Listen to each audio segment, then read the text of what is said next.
खूनी गुड़िया। वो आवाज। आधी रात का वक्त हो चुका था। पड़ोस वाले घर से फिर से किसी बच्चे की रोने की आवाज सुनाई देने लगी और साथ में उसी घर में रहने वाली देवकी नाम की औरत की लोरी गाने की आवाज भी। ये आवाज सुनते ही राधिका डर से थर थर कांपने लगी। उसने जल्दी से गहरी नींद में सोए अपने पति केशव को जगाया। केशव उठो, देखो ना, फिर से किसी की लोरी गाने की आवाज आ रही है बाजू वाले घर से। क्या हुआ राधिका, क्यों परेशान हो रही हो? अरे कोई आवाज नहीं आ रही है यार। लेकिन अभी बस 2 मिनट पहले तो देव की लोरी गा रही थी और एक बच्चा रो रहा था। अरे कोई मूवी देख रहा होगा, उसकी आवाज होगी। देवकी और उसके पति मोनिश ने बताया ना कि उनके बच्चे नहीं होते। उस घर में कोई बच्चा नहीं है। अब ना तुम भी सो जाओ और मुझे भी सोने दो। लेकिन अभी बस 2 मिनट पहले तो देव की लोरी गा रही थी और एक बच्चा रो रहा था। राधिका हैरान थी कि आवाज सिर्फ उसे ही सुनाई क्यों देती थी। लेकिन जब उसके पति केशव ने उसकी बात नहीं सुनी तो वो सोने की कोशिश करने लगी। लेकिन राधिका के कानों में किसी छोटी बच्ची के हंसने की आवाज गूंजने लगी। राधिका बुरी तरह से डर गई थी। अगली सुबह मैं दुकान जा रहा हूँ, आज माल खत्म हो रहा है दुकान में। इन दिनों पता नहीं क्यों लोग जमकर खिलौने खरीद रहे हैं। आज बड़े बाजार जाकर सारे खिलौने ले आता हूँ। आप रात होने से पहले आ जाएंगे ना? लगता है तुम देवकी से अभी तक डरी हुई हो। अच्छा ठीक है, देखो घर के पीछे वाली गैलरी में मत जाना, क्योंकि वहां से तुम्हें अक्सर देवकी नजर आती है और तुम ना फिर डर जाती हो। ठीक है केशव, मैं आज उधर जाऊंगी ही नहीं। जब भी उधर देखती हूँ कुछ डरावना ही नजर आता है। केशव दुकान चला जाता है। तभी अचानक राधिका को याद आता है कि घर की गैलरी में उसने कुछ कपड़े सुखाए थे। डरते हुए वो वहां जाती है। दूसरी तरफ देवकी की गैलरी नजर आती थी।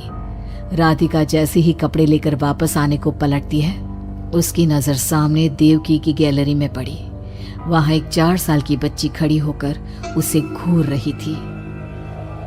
हे भगवान, ये कौन है? कौन है ये? मैं इससे पूछूं कि इसका नाम क्या है? हाँ, पूछ लेती हूँ, फिर केशव को बताऊंगी। वो मेरी बात पे भरोसा नहीं करते ना। बेटा, कौन हो तुम? हाँ, तुम्हारा नाम क्या है? गुड़िया। तभी अचानक वहां पर देवकी आती है और वो बच्ची गायब हो जाती है। क्या हुआ? आप किससे बात कर रही थी? वो यहाँ पे मैंने एक लड़की को देखा था। वो कौन थी? कहाँ गई वो अभी? कौन लड़की? मैंने कहा ना, मेरे घर में कोई बच्चा नहीं है। मैंने देखा था, वो यही थी। वो आपके पीछे कौन है? राधिका को फील होता है कि किसी ने उसे धीरे से पुकारा, आंटी। राधिका पलट कर देखती है तो वहां वो छोटी बच्ची खड़ी थी। राधिका चीख कर बेहोश हो जाती है। जब उसकी आंख खुलती है तो केशव उसके पास खड़ा था। क्या हुआ राधिका? राधिका, होश में आओ। वो तो भला हो देवकी जी का, जिन्होंने तुम्हें बेहोश पड़ा देखकर मुझे कॉल कर दिया और मैं घर आ गया। तुम उस गैलरी में गई ही क्यों? केशव, वो लड़की यहाँ आ गई थी और वो देवकी, वो ठीक औरत नहीं है। तुम पागल हो गई हो राधिका। आज देवकी जी ने ही मुझे तुम्हारे बारे में बताया। क्या सोचती रहती हो? अरे कोई नहीं है उस घर में। अगले दिन केशव के दुकान जाते वक्त, मैं भी आज आपके साथ चलूंगी। अच्छा ओके ठीक है, चलो चलो। अब दुकान पर पहुंचकर, वाह केशव, कितने सारे नए खिलौने। और ये इस पैकेट में क्या है? अरे एक बड़े साइज की डॉल है, मार्केट में नई आई है। सोचा अगर लोग खरीदेंगे तो अगली बार और ऑर्डर कर दूंगा। क्या मैं देख लूं इस डॉल को? हाँ देख लेना। मैं जरा माल लेने बड़े बाजार जा रहा हूँ। तुम दुकान संभाल लो और आराम से बैठकर खिलौने देख लो, ठीक है? केशव दुकान से चला जाता है। तभी कुछ देर बाद देवकी दुकान पर आती है। कैसी हो तुम? तुम यहाँ क्या लेने आई हो? गुड़िया। गुड़िया? मेरा मतलब तुम गुड़िया का क्या करोगी? तुम्हारे घर में तो बच्चे। तुम मुझे गुड़िया दिखाओ, बस बड़ी वाली गुड़िया। राधिका घबराते हुए बड़ी डॉल का पैकेट खोलती है। बिल्कुल ऐसी ही डॉल चाहिए। आज वो खुश हो जाएगी इसे देखकर। कौन कौन खुश हो जाएगी? देवकी अजीब नजरों से राधिका को देखती है और बिना कुछ कहे पैसे देकर चली जाती है। उसके जाने के बाद राधिका शॉप के अंडरग्राउंड में नए टॉयज का मॉल चेक करने जाती है। वहां बच्चों का एक झूला था। राधिका ने देखा कि वो झूला हिल रहा था, जैसे अभी अभी कोई वहां से उतरा हो। राधिका को किसी छोटे बच्चे की आवाज आती है। कौन है वहां? वही छोटी लड़की जो देविका के घर दिखी थी राधिका के सामने आ जाती है। आंटी, मुझे गुड़िया चाहिए, वो बड़ी वाली। मेरे पास कोई गुड़िया उड़िया नहीं है। बड़ी गुड़िया चाहिए, मुझे दे दो, नहीं तो मैं ये सारे खिलौने जिंदा कर दूंगी और फिर वो आपको मार डालेंगे। कौन हो तुम? मैंने कहा ना नहीं है मेरे पास बड़ी गुड़िया। अभी तो थी ना, कहाँ गई?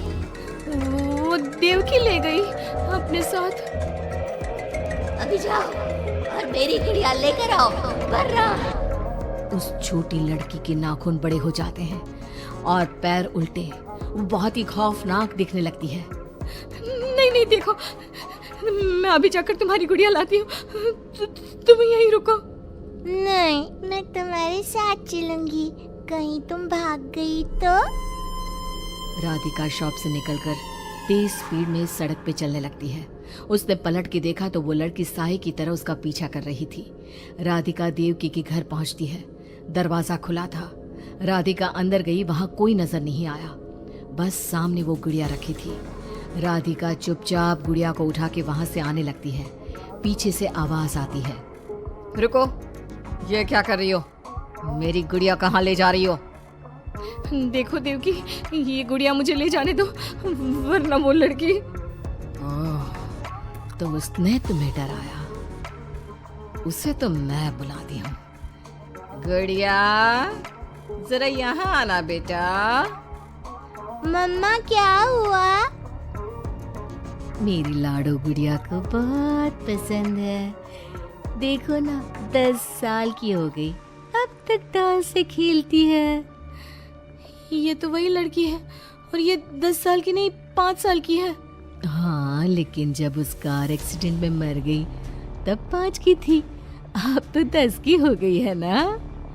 मतलब ये मेरी बेटी है और मरने के बाद भी मेरे साथ है। इसे ना लोरी सुन के ही नींद आती है और डॉल्स तो इसे बहुत पसंद है। राधिका बुरी तरह से घबरा के भागती है। भागते भागते मेन रोड पे आ जाती है। वहीं उसका एक्सीडेंट होता है और उसकी मौत हो जाती है। मगर राधिका की मौत के बाद केशव को पास वाले घर से बच्चे के रोने और लोरी गाने की आवाज सुनाई देने लगती है।